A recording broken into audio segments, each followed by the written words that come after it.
Hi friend. इस छोटे से वीडियो के तहत मैं आपको यूके सिन्हा कमेटी जो एमएसएमई के लिए बनाया गया था उसमें क्या सारी बातें कही गई थी वो मैं बताने वाला हूँ। तो ये पर्टिकुलर जो वीडियो है वो बहुत इंपॉर्टेंट होगा आपके अपकमिंग सीडीबी एग्जामिनेशन के लिए, राइट। तो सबसे पहला यूके सिन्हा कौन थे? तो देखो, यूके सिन्हा एक सेबी के चेयरपर्सन थे, राइट। सो इनके अंडर में एक कमेटी बनाया गया था एंड ये कमेटी का जो रिकमेंडेशन है ये आपके अपकमिंग एग्जामिनेशन के लिए बहुत इंपॉर्टेंट है। तो देखो, मैंने 2 बार एक वर्ड को यूज़ किया, एग्जामिनेशन। अब आप सोच रहे हो सर ये एग्जामिनेशन तो है नहीं। Yes, you are right. ये क्या है?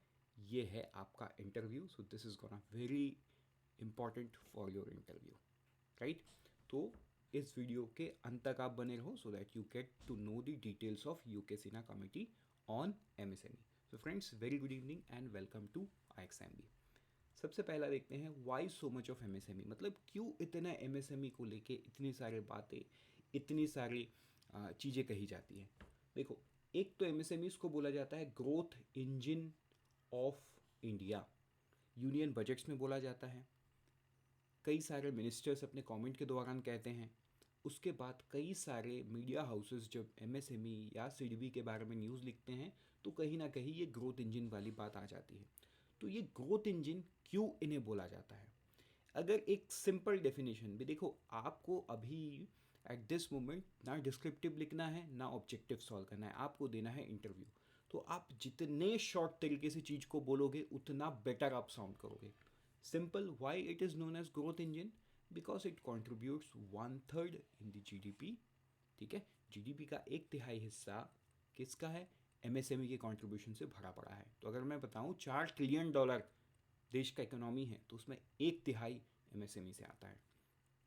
इसके बाद 45%, around 45% of total manufacturing output आज एमएसएमई कैप्चर करके बैठा हुआ है and 40% of the total exports. तो सोचो, जिसे हम मीडियम, माइक्रो, स्मॉल ऐसे वर्ड बोलते हैं, क्योंकि एमएसएमई का फुल फॉर्म क्या है ये आपको भी पता है। तो ये वो छोटी छोटी कंपनी हैं जो कंबाइंड उनका स्ट्रेंथ इतना बड़ा है कि वो 45% उनका मैन्युफैक्चरिंग आउटपुट में हिस्सेदारी है और 40% किस में है? एक्सपोर्ट में है। तो आप देखो, जिन्हें हम स्मॉल, मीडियम, माइक्रो के नाम से बुलाते हैं, इन नाम से उन्हें क्लासिफिकेशन करते हैं। तो कल के दिन में इनको अगर सपोर्ट कर किया जाए और ये अगर बड़े बनने लगे तो सोचो देश कहाँ जाएगा। That is the reason they are known as growth engine of India. I hope ये शॉर्ट तरीके से आपको समझ में आ गया है। Then the MSME sector employs about 111 million people. ठीक है, it accounts for more than total 80% of the total industrial enterprise. मतलब एमएसएमई होते तो छोटे हैं, इसीलिए उनके क्लासिफिकेशन में मीडियम, स्मॉल जैसे वर्ड को हम यूज़ करते हैं, लेकिन combined they have, you know, they have the lion shares in the economy. तो जिस वजह से इन्हें ग्रोथ इंजन ऑफ इंडिया कहा जाता है। तो अब देखो, अब ऐसा नहीं है कि सब कंपनियां जो आज के दिन में एमएसएमई कैटेगरी में फॉलो करती है सब एक साथ ग्रो करेगी, but eventually the organization, eventually the regulators in the system should works towards uplifting and empowering each of them, ताकि धीरे धीरे सब बड़े हों। जब सब बड़े हो जाएंगे ना, तब देश 4 ट्रिलियन से 40 ट्रिलियन तक बहुत आसानी से पहुंच सकता है। एंड ये ना केवल इंडिया के लिए है, मतलब this is the story of almost every country. Even आप अमेरिका को ले लो, इवन आप जर्मनी को ले लो, इवन आप जापान को ले लो, इवन आप चाइना को ले लो, जो कम्प्लीटली इंडस्ट्रियलाइज्ड है, राइट। चाइना को हम नहीं बोल सकते कंप्लीट इंडस्ट्रियलाइज्ड, बट बाकी सारे 3 कंट्रीज़ का नाम तो हम बोल ही सकते हैं कि कम्प्लीटली इंडस्ट्रियलाइज्ड है। तो वहाँ के हिस्ट्री में भी आप देखोगे ना, तो वहाँ भी एग्जैक्टली सेम हुआ है। वहाँ पे भी छोटी छोटी कंपनियाँ थी जो आज के दिन में बड़ी साइज में मैमोथ बन गई हैं and they have contributed to what they are today, right. तो what was the need for the committee?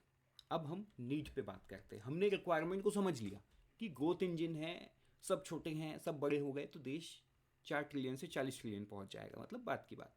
Obviously yes, by 2050, sorry 2047, during this Amrit Kaal, we want to become a we want to become a superpower. Superpower आज के दिन भी हम कहीं ना कहीं हैं, टॉप 5 इकोनॉमी में आते हैं, but not in terms of other, you know, in terms of huge money. पर कैपिटल इनकम तो हमारा आज भी बहुत ही कम है, राइट। तो हमें पर कैपिटा इनकम को भी बढ़ाना है, हमें इस टॉप 5 में टॉप 3 में जगह बनाना है बाई 2047 एंड एक डेवलप नेशन बनना है। तो ये डेवलप नेशन को बनने के लिए ना बहुत सारे स्टेप्स लेने की ज़रूरत है, and this is one steps कि एमएसएमई को एम्पावर करो, उन्हें ट्रांसफॉर्म करो। So that was the need of the committee. बाकी इन डेप्थ में देखते हैं नीड क्या था। देखो नीड था एक डिमोनेटाइजेशन। डिमोनेटाइजेशन सिस्टम से बहुत सारा कैश उठा के लेके चला गया जब इकोनॉमी कैश ड्रिवन था। आज के दिन में बोल सकते हो इकोनॉमी तो यूपीआई या डिजिटल ड्रिवन है, मतलब बहुत सारे ट्रांजैक्शन डिजिटली हो गए हैं, बट तब नहीं होता था। GST implementation, GST all of sudden implement हुआ तो अडेप्ट नहीं कर पाए। बड़ी कंपनियां तो अडेप्ट कर ली थी, बट छोटी कंपनियों को अडेप्ट करने में टाइम लगता है।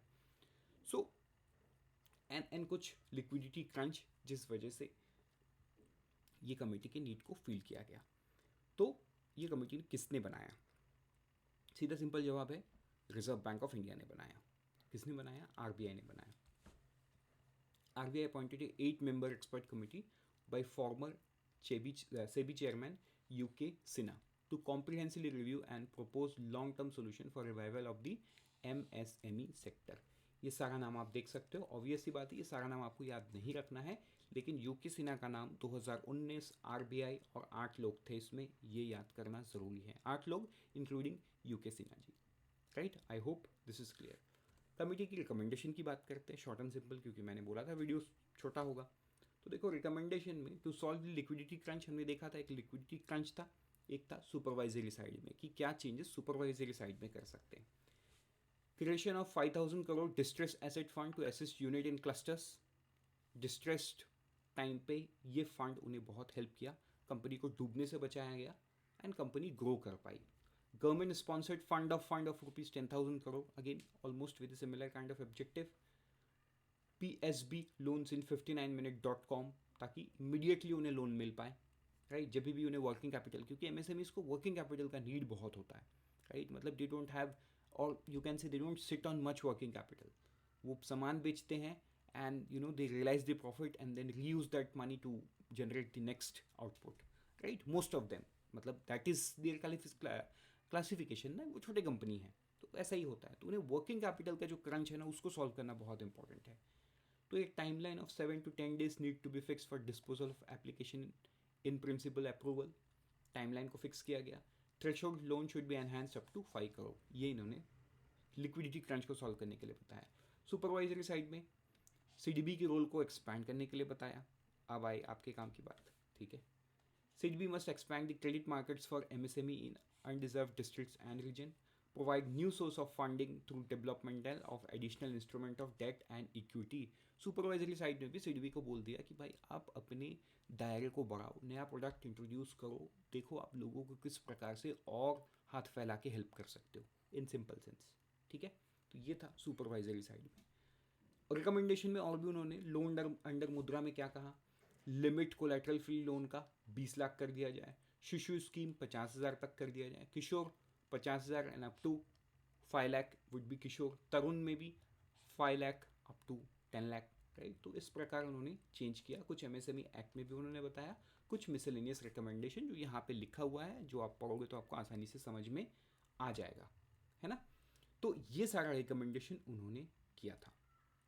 सो जाहिर सी बात है कि ये पीपीटी आपके लिए बहुत इंपॉर्टेंट होगा। So do download it so that you can read it and revise it before your interview. What is in the next video?